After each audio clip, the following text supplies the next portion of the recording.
Hey YA, welcome to a brand new month of crew notes, discussions, everything. We are really, really excited to bring to you the month of March, a month of hope, because spring is around the corner. Praise the Lord. And we are delving into servanthood. What does it mean to be a servant? That's what we are looking at now, and preaching the gospel, sharing the gospel. So we are going to kick it off really talking about what is servanthood. And I have some friends with me. Io, hello, welcome. Hey. Yes, you need to speak straight into the microphone. I realised that, sorry. Come on, we love it. Io, great to see you normally behind the camera doing wizardry stuff, but now you're with us, talking the wisdom. Yes, and Claire, welcome. Thank you. Also great to see your face, someone who just is a legend behind the scenes. What do you do around the gaff most of the time? Usually behind the stove, cooking, behind the scenes. And now you're going to cook up wisdom for Jesus. Come on. Before we get into chatting about servanthood, I'm just going to throw some overrated, underrated at you, because we all love our own opinion. So let's start off with electric blankets. Underrated. Underrated. That's because you're both females. I'm from Ireland. Exactly. Literally, it's freezing. Truth. Great. It's a necessity. Hairy chests for guys. Overrated. Overrated. Okay. Not Bond fans. I'll take that. Yeah, that's fine. Snakes. Overrated. Okay. No question on that. It's fine. Skydiving. I think it's rated. Overrated. No, I think Just because I'm deathly afraid of anything to do with heights. So Yeah, I no, feel it's like fair. I would die if I did it. Not because of the fall, just because of the fact that I'm doing it. So. Yeah. You're like one of those people that, like, when you go on a roller coaster, you're like, ah! No, I love roller Awesome. I love roller coasters. I actually love those. But I think it's just because I'm going up and down. So I know, this will only last like a few seconds. But Yeah. Fair. high, bridges scare me. So My bridge ski. walking on bridges aisle. That's why I'm not allowed to drive. Oh, good.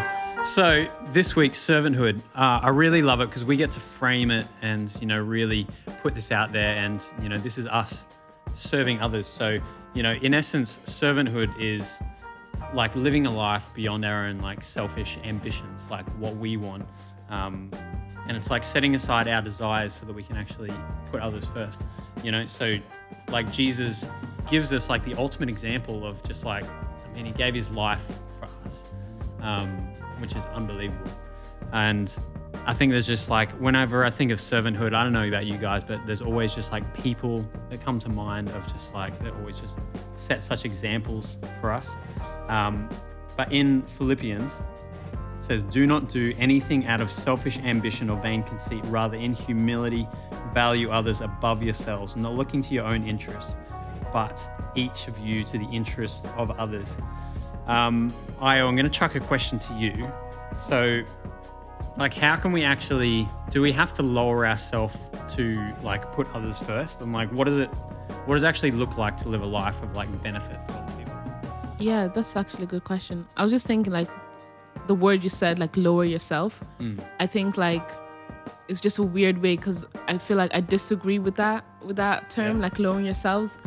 Because if you lower yourself for the benefit of someone else, just that simply alone, it's not really benefiting anybody because you're just putting while you bring yourself down, but you're not actually doing anything. So I feel when you're thinking of lowering yourselves, yes, think of yourself less, but think of it as a way, look at it as a way, as an opportunity to encourage someone, to bring someone else up. So it's not thinking less of yourself, but it's thinking of yourself less. So I feel you just need to figure out ways to so if we all did it, if we all thought of others before ourselves, we'll all be accountable for it. Because someone will be thinking of me, someone will be thinking of Claire, someone will be thinking of you. And then we kind of all benefit from it. And we, when they say that thing's best to give than to receive. So I feel that whole term, when you're giving to others, you're actually benefiting more than if you were just giving for yourself. Yeah. So that's why I would say with that kind of thing. Because it doesn't come naturally, does it? No, definitely. Yeah, I don't know. I don't know about you, but I'm not waking up thinking about other people. Exactly. But so how do we I don't know, is it a point that it's just it turns around and we start thinking about other people? How do we actually consider other people above ourselves? I think first and foremost, taking your eyes off yourself. Like, try and put yourself into someone else's shoes. Like, realize, I think what I like to do is realize the blessings that I have in the morning, and then look to someone that may not have that, and then going and reaching out to them or calling them and just seeing how they're doing. Like, that call or that message might be that thing that you're thinking less of yourself, but you're thinking of someone else, and might make the difference in their day or life, really. Yeah, for real. And I read this quote by Timothy Keller, who's just an absolute G, saying the thing that we remember most about meeting someone who is truly gospel humble is that they seem to be totally interested in us, because the essence of gospel humility is not thinking more of myself or thinking less of myself. It is thinking of myself less, which is literally what you said. Famous quote. Yeah.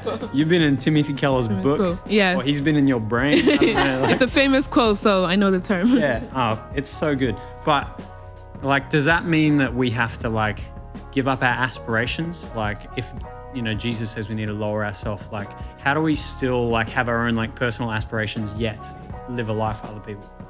I think, again, it is about serving others, but I think the deeper you get in God's word and the deeper that you go with God, your dreams and your aspirations will begin to align. It's not necessarily, you begin to think less of yourself and then think to others, and that your dreams and your aspirations wouldn't necessarily be given up, but they'd be fulfilled in a different sense, because you're not doing it for yourself, you're doing it for someone else.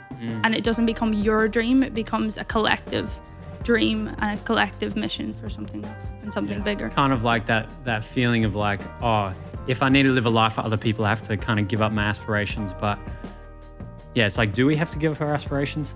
I don't think so. Because I think I struggle with that kind of question myself, just like in life in general, where I was like, I want to do this, I want to do that, but can I do it if I'm trying to help people, if I'm trying to do this? So I feel like that whole reason why Jesus came on this earth, it was like, great things I will do, but greater things you will do. So it was like, we're set to do greater things for God. So I feel like the best way you can encourage someone or help someone is if you've experienced it yourself, if you're going through something yourself. So I feel like if you're going through something and you went through something, you've overcome it, or like, you know, we can't serve empty. So I feel like if you are filling yourself up with the right things, you're doing things that make you happy, you're being encouraged by other people by doing things that make you happy, it's so much easier to be able to like go out and be like, you know, you can do this, I did it, so you can do it too. You know, that kind of whole inspiration speech where you give, right? That elevator speech where you're like, you know, I went through this, and so you can do it too. Go on, Niall. So, yeah. Started from the bottom, now we're here. Yeah. Basically. All of that. Yeah, cool. So like, I guess for us to become a servant, like we pointed out, it's like, it's not a natural thing. So practically for you both, like, how do you actually go, how do you do it? How do we become a servant? I think for me in my work, it's about going that extra mile. Like, it says it in the Bible about he tells you to go 1 mile, but you go the extra, because like, that's not your master. God is your master. And it's the same thing for me in work. I'll go that little bit extra, not because I want to get the glory, but because I want to make a difference and like serve in a different way to maybe someone else. I think also like just by the way I do things, the way I try to, when I see someone that's upset or someone's sad or something, I try to be like, okay, if I wanted someone to encourage me or to make me feel better, how would I do it? Like, we're in the same group, so we kind of know the same kind of story. So like, whenever someone in our group is like, no, I'm not feeling good today, or like, you know, I'm not feeling the best, so I think of like, if someone were to do it to me, how would I want someone to do it for me? Yeah. So if it's like, you know, give me a call and just talk about a movie, or just talk about like nothing to do even what I'm going through, just like distract me.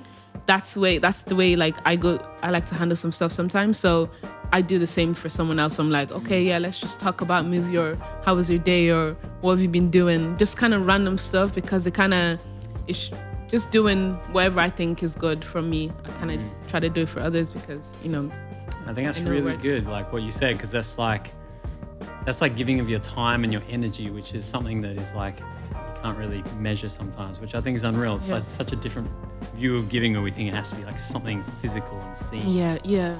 But it's, because you'd be like, I'm going to give up my part of the day. But, you know, we don't have all the answers.